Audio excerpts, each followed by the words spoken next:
هذه الحیات الدنیا الا لہو ولعب، اے لوگوں دنیا کو تمام چیزیں سمجھنے والوں، ذرا سوچو صحابہ کرام رضوان اللہ تعالیٰ علیہ مجمعین کے اندر کیسا جذبہ تھا۔ حضرت سعید بن عامر رضی اللہ تعالیٰ عنہ کے بارے میں آتا ہے، مشہور صحابی رسول ہیں، اللہ کے رسول سے محبت کرنے والے۔ حضرت عمر فاروق کے زمانے میں حمص کے گورنر مقرر کر دیے گئے۔ دل کی آنکھ سے سننا، گورنر جو ہوتا ہے کسی بھی ملک کا، کسی بھی علاقے کا، کسی بھی صوبے کا کوئی معمولی نہیں ہوتا۔ اسلامی سلطنت ہے، اسلامی حکومت میں حمص کے گورنر مقرر کر دیے گئے سعید بن عامر رضی اللہ تعالیٰ عنہ۔ ایک مدت کے بعد اسلامی سلطنت کا خلیفہ حضرت عمر فاروق اعظم تشریف لے گئے حمص کے پاس۔ حمص گئے تاکہ وہاں کے لوگوں سے جا کر کے پتہ کروں کہ وہاں کے لوگوں کی کیفیت کیا ہے، کہیں ایسا تو نہیں کہ سعید بن عامر لوگوں پہ ظلم ڈھا رہا ہے، یا لوگوں کو ستا رہا ہے، یا لوگوں کے ساتھ ناانصافی ہو رہی ہے۔ اللہ اکبر! وہ اسلامی حکومت کیسی حکومت تھی کہ اسلامی سلطنت کا خلیفہ خود اپنے کسی علاقے میں جا کر کے کسی آدمی کو ذمہ دار کرنے کے بعد بھی انکوائری کیا کرتا تھا، پتہ کیا کرتا تھا۔ حضرت عمر فاروق اعظم پہنچے، خلیفۃ المسلمین پہنچے، حمص کے چپے چپے میں منادی نے آواز لگائی کہ اسلامی سلطنت کا خلیفہ چل کر کے تمہاری حالت دریافت کرنے کے لیے آیا ہے۔ لوگوں کو معلوم ہوا کہ حضرت عمر فاروق اعظم عدالت کے شاہ سوار، ایسی شخصیت جو چلے تو آسمان کے ماتھے پر پسینے آ جائے۔ حضرت عمر کی آواز، حضرت عمر کا پیغام حمص کے ایک ایک علاقے میں گونجا۔ منادی نے جا کر کے آواز لگائی کہ خلیفۃ المسلمین مسلمانوں کی حالت دریافت کرنے کے لیے آئے ہیں۔ فاروق اعظم کا منادی آواز لگاتا ہے، پیغام لوگوں تک پہنچا، لوگ دوڑے ہوئے آئے کہ آج قریب سے اپنی حکومت کے خلیفہ کو دیکھوں گا۔ سب سے پہلے تو حضرت عمر نے کہا کہ اے لوگوں، غریبی ریکھا میں جو غریب قسم کے لوگ ہیں ان لوگوں کی سوچی تیار کرو، ان کی فہرست تیار کرو۔ آج کل جو سرکار کو آپ دیکھتے ہیں کہ اے پی ایل اور بی پی ایل کا جو پورا سسٹم چلا ہوا ہے، دراصل اگر آپ تاریخ سے دیکھ کر کے جائیں تو اس کی تاریخ حضرت سیدنا عمر فاروق کے زمانے سے جا کے ملتی ہے۔ اللہ اکبر! اتنی خوبصورت تمہاری تاریخ ہے مسلمانوں، اسلامی سلطنت کے اندر اتنے خوبصورت طریقے ایجاد کیے جا رہے ہیں۔ حضرت عمر فاروق اعظم کے بارے میں آتا ہے، پوری سلطنت کو اس اعتبار سے ایسے نظم و نسق سے حضرت عمر چلاتے تھے کہ کوئی پریشانی نہیں ہوا کرتا تھا۔ رات کی تاریکی میں حضرت عمر گلیوں میں گھوما کرتے، دیکھتے کہ کوئی آدمی پریشان حال تو نہیں ہے۔ خیر حمص کے اندر حضرت عمر کا پیغام گونجا، لوگ دوڑے ہوئے آئے۔ حضرت عمر نے کہا کہ غریبی ریکھا کی فہرست دی جائے۔ غریبی ریکھا کی فہرست جب حضرت عمر کی بارگاہ میں پیش کی گئی، حضرت عمر نے دیکھا کہ سب سے پہلے حضرت سعید بن عامر کا نام ہے جس کو میں نے گورنر بنا کر کے مقرر کیا تھا۔ حضرت عمر نے تعجب سے اس فہرست کو دیکھا، ایک آدمی کو بلایا، کہا کہ کیا اسی شخص کا نام ہے جس کو میں نے گورنر بنا کر کے مقرر کیا ہے؟ اس شخص نے کہا ہے حضرت عمر، آپ نے گورنر تو ضرور مقرر کیا ہے، لیکن اے حضرت عمر آپ کا گورنر اتنا زیادہ غریب ہے کہ وہ غریبی ریکھا میں غریبوں کی فہرست میں سب سے پہلا نام اس کا آتا ہے۔ حضرت عمر نے کہا، حیرت سے دیکھا۔ اس کے بعد حضرت عمر نے کہا کہ لوگوں جمع ہو جاؤ، حضرت عمر خود تمہاری حالت کو دریافت کرنے کے لیے آیا ہے۔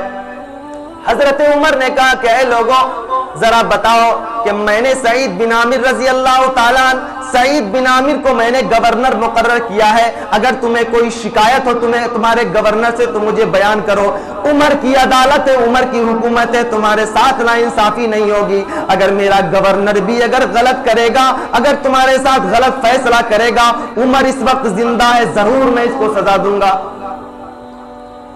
حضرت عمر کی بات لوگوں نے سنی، ہمت افزائی ہوئی، حوصلہ بڑھا، لوگوں نے بیان کرنا شروع کیا۔ اے حضرت عمر، سعید بن عامر سے مجھے 4 شکایتیں ہیں۔ اللہ اکبر! اتنا منکسر المزاج انسان، لیکن 4 شکایتیں بیان کی جا رہی ہیں۔ حضرت عمر نے کہا کہ بیان کرو۔ ایک شکایت لوگوں نے یہ بیان کی، اے حضرت عمر، یہ 4 پوائنٹ کو ذہن میں رکھیے گا، گورنر ہے، اپنے وقت کا گورنر، آج کل کے گورنروں کی طرح، آج کل کے ایم پی اور ایم ایل اے کی طرح نہیں، ایسی گاڑی میں گھوم رہے ہیں، لاکھوں کے پیسے ہیں، ووٹ کا وقت ہے تو آ کر کے پرنام کیا، آداب کیا، چرنوں میں جھک گئے، لیکن جب کام نکل گیا تو پھر 5 سال کے بعد دوسرے ہی الیکشن میں دکھائی دیتے ہیں۔ لیکن اسلامی سلطنت کا گورنر ہے، اسلامی سلطنت ہے، اسلامی حکومت ہے۔ حضرت عمر نے کہا کہ چلو ٹھیک ہے، 4 شکایتیں تم میرے سامنے بیان کرو۔ یہاں تو صورتحال یہ ہے کہ M L A M P کے سامنے اگر شکایت کر دو تو کل ہو کر کے تم ہاسپٹل میں دکھائی دو گے۔ حضرت عمر نے کہا کہ 4 شکایتیں کون کون سی ہیں بیان کی جائیں۔ لوگوں نے کہا اے خلیفۃ المسلمین، 4 شکایتوں میں سے ایک شکایت یہ ہے کہ صبح میں یہ تاخیر سے اپنے گھر سے نکلتے ہیں، 1 نمبر۔ دوسری شکایت یہ تھی کہ اے حضرت عمر، یہ ہفتے میں 1 روز اپنے گھر سے نکلتے ہی نہیں ہے۔ تیسری شکایت یہ تھی اے حضرت عمر، یہ بیٹھے بیٹھے بے ہوش ہو جایا کرتے ہیں۔ چوتھی شکایت یہ تھی کہ یہ رات میں کسی آدمی کی بات نہیں سنتے۔ 4 شکایتوں کو ذہن میں رکھنا۔ ایک شکایت یہ کہ صبح میں تاخیر سے اپنے گھر سے نکلتے، اسلامی سلطنت کا گورنر ہے۔ دوسری شکایت یہ ہے کہ یہ ہفتے میں 1 روز اپنے گھر سے نہیں نکلتے۔ تیسری شکایت یہ ہے کہ یہ بیٹھے بیٹھے بے ہوش ہو جایا کرتے ہیں۔ چوتھی شکایت یہ ہے کہ رات کے وقت کسی کی بات کو نہیں سنتے۔ حضرت عمر نے سعید بن عامر کی طرف دیکھا، دنیا کو جائے امان سمجھنے والے لوگوں ذرا دیکھو، گورنر پہ اگر چاہتے تو اپنے دامن میں، اپنے تجوری میں بہت سارے پیسہ جمع کر لیتے۔ حضرت سعید بن عامر نے کہا اے حضرت عمر، میں تو یہ چاہتا تھا کہ جو چیزیں میرا رشتہ اللہ سے جو جڑا ہوا ہے، جو میرا اور اللہ کا معاملہ ہے، وہ کسی کو خبر نہ ہو، لیکن جب لوگوں نے شکایت درج کر دی ہے، اسلامی سلطنت کے رہتے ہوئے حمص کا گورنر ہوں، ایک ذمہ دار ہونے کی حیثیت سے مجھے صفائی دینا بہت ضروری ہے۔ اگر میں صفائی نہیں دیا تو ہو سکتا ہے اللہ کی بارگاہ میں مجرم ہو جاؤں۔ حضرت عمر نے کہا کہ 4 شکایتیں تمہارے جاننے والے، تمہارے ماتحت میں رہنے والے لوگوں نے کی ہے، اگر تم شکایت کا، اگر تم صفائی پیش نہیں کرو گے تو حضرت عمر ہے، میری عدالت ہے، میں تمہیں سزا دوں گا۔ حضرت سعید بن عامر نے کہا اے حضرت عمر، جہاں تک صبح میں گھر سے نکلنے سے، دیر سے نکلنے کی بات ہے تو سنی جائے۔ کلیجے کو تھام کر کے سننا میرے دوستو، آپ بھی اسی اسلام اور اسی ایمان والے ہو جس کے ماننے والے وہ لوگ تھے جس کے لیے آپ دنیا کے لیے پاگل بنے رہتے ہو۔ سنو، حضرت سعید بن عامر نے کہا اے حضرت عمر، میرے گھر میں کوئی نوکر نہیں ہے، میرے گھر میں کوئی کام کرنے والا نہیں ہے، اسلامی سلطنت کا گورنر ضرور ہوں لیکن پیسوں کو یا کسی آدمی کی محنت کا کوئی غلط استعمال نہیں کرتا۔ حضرت سعید بن عامر نے کہا کہ میرے گھر میں کوئی کام کرنے والا نہیں ہے، گورنر تو ضرور ہوں لیکن صبح اٹھتا ہوں، جھاڑو لیتا ہوں، گھر کی صفائی کرتا ہوں، آٹے گوندتا ہوں، روٹی بناتا ہوں، تب جا کر کے باہر نکلتا ہوں، اپنی ضرورتیں پوری کرنے کے بعد نکلتا ہوں، اس لیے تاخیر ہو جاتی ہے۔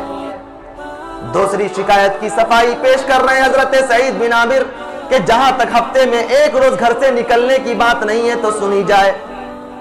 حضرت سعید بن عامر نے کہا کہ دراصل بات یہ ہے کہ میرے پاس پہننے کے لیے کوئی دوسرا کپڑا نہیں ہے، ہفتے میں 1 روز جب یہ کپڑا گندا ہو جاتا ہے، میں گھر میں بیٹھ کر اس کپڑے کو دھلتا ہوں، دھلنے کے بعد اس کو سوکھنے کے لیے ڈال دیتا ہوں، جب یہ کپڑا مکمل طور سے اس کا پانی خشک ہو جاتا ہے تب اس کو پہنتا ہوں، تاخیر ہو جاتی ہے، اس لیے ہفتے میں 1 روز اپنے گھر سے نہیں نکل پاتا۔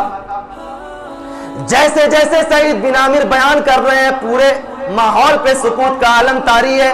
بعض چیزیں انسان کی ایسی ہوتی ہیں جو اللہ سے جڑی ہوئی ہوتی ہیں، لوگ الزامات لگاتے ہیں لیکن اللہ تبارک و تعالی جانتا ہے کہ اس کے دل میں کیا ہے۔ تیسری شکایت لوگوں نے یہ بیان کی ہے کہ یہ بیٹھے بیٹھے بے ہوش ہو جایا کرتے ہیں۔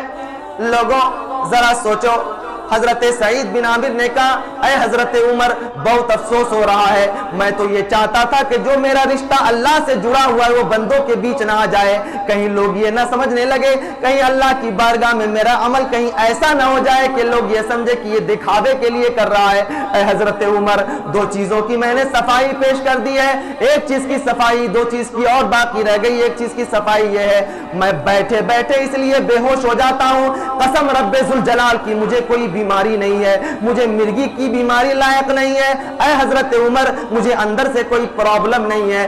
دراصل یہ ہے کہ خبیب بن عدی رضی اللہ تعالیٰ عنہ کو جب مشرکین نے سزائیں سنائی، جب لوگوں نے ان کو اذیتیں دی، میں اس وقت موجود تھا، پورا منظر دیکھ رہا تھا۔ آج بھی اس منظر کو یاد کرتا ہوں تو میری آنکھوں کے سامنے اندھیرا چھا جاتا ہے، مجھ پہ غشی طاری ہو جاتی ہے، میں بے ہوش ہو جاتا ہوں۔ اتنا ہے بتناک منظر تھا، لوگوں نے اتنی بے دردی سے حضرت خبیب بن عدی کو مارا تھا کہ اتنے سال بیت جانے کے بعد بھی اس منظر کو میں اپنی آنکھوں کے سامنے جب محسوس کرتا ہوں، میرے اوپر ایسی رقت طاری ہوتی ہے کہ میں بے ہوش ہو جاتا ہوں۔ آگے حضرت عمر سے صفائی پیش کر رہے ہیں، جیسے جیسے صفائی پیش کر رہے ہیں سعید بن عامر کی آنکھوں سے آنسو نکل رہے۔ حضرت سعید بن عامر نے کہا اے حضرت عمر 3 صفائی تو میں نے پیش کر دی، جہاں تک رات کی بات ہے کہ میں رات کو لوگوں کی باتیں نہیں سنتا، تو سنیے میں دن کو لوگوں کے لیے فکر مند رہتا ہوں، گلیوں کا چکر کاٹتا ہوں، لوگوں کی حالت دریافت کرتا ہوں، لیکن مشکل سے رات کا وقت مجھے ہاتھ آتا ہے، مشکل سے میں تھک کر کے چور ہو جاتا ہوں، بدن میرا مکمل کمزور دکھائی دیتا ہے، میں کام کاج میں اپنی ضرورتیں مکمل کر لیتا ہوں، لوگوں کی ضرورتیں سنتا ہوں، رات کے وقت میں کم از کم اللہ کی بارگاہ کے لیے اگر خاص نہ کروں تو اللہ کی بارگاہ میں عبادت کب کروں گا؟ اے حضرت عمر رات کی تاریکی میں اس لیے لوگوں کی بات نہیں سنتا کہ رات کی تاریکی میں اللہ کی عبادت میں گزارتا ہوں، دن بھر کام کاج کرتا ہوں، لیکن رات میں اللہ کی بارگاہ میں سجدے میں سر رکھ کے دعا کرتا ہوں۔ اے مالک کون و مکان، یہ سعید بن عامر اپنی طرف سے تو پوری توجہ لوگوں پہ دینے کی کوشش کرتا ہے، لیکن اے پروردگار عالم میں انسان ہوں، میں خطا کار ہوں، میں سیاہکار ہوں، انسان ہونے کی حیثیت سے مجھ سے غلطیاں ہو سکتی ہیں، کوتاہیاں ہو سکتی ہیں، اے پروردگار عالم تو نے اتنی بڑی ذمہ داری دی ہے، اگر مجھ سے غلطیاں ہو جائیں، کوتاہیاں ہو جائیں تو مجھے معاف کر دیا کرنا۔ حضرت سعید بن عامر حضرت عمر کے سامنے کہہ رہے ہیں کہ دراصل رات میں اللہ کی بارگاہ میں روتا ہوں، پھوٹ کے روتا ہوں، اپنے گناہوں پہ روتا ہوں، اپنی خطاؤں پہ روتا ہوں، اب بتائیے کہ میں کون سی غلطی کرتا ہوں؟ حضرت عمر فاروق اعظم نے جب سعید بن عامر کی ساری صفائیاں سنی، آسمان کی طرف اپنے دونوں ہاتھوں کو حضرت عمر نے بلند کیا، کہا ہے مالک کون و مکان، جب تک اسلامی سلطنت کے اندر ایسے حکمراں موجود رہیں گے، جب تک ایسے گورنر موجود رہیں گے، قسم رب ذوالجلال کی اسلامی سلطنت کو کبھی زوال نہیں آ سکتا ہے۔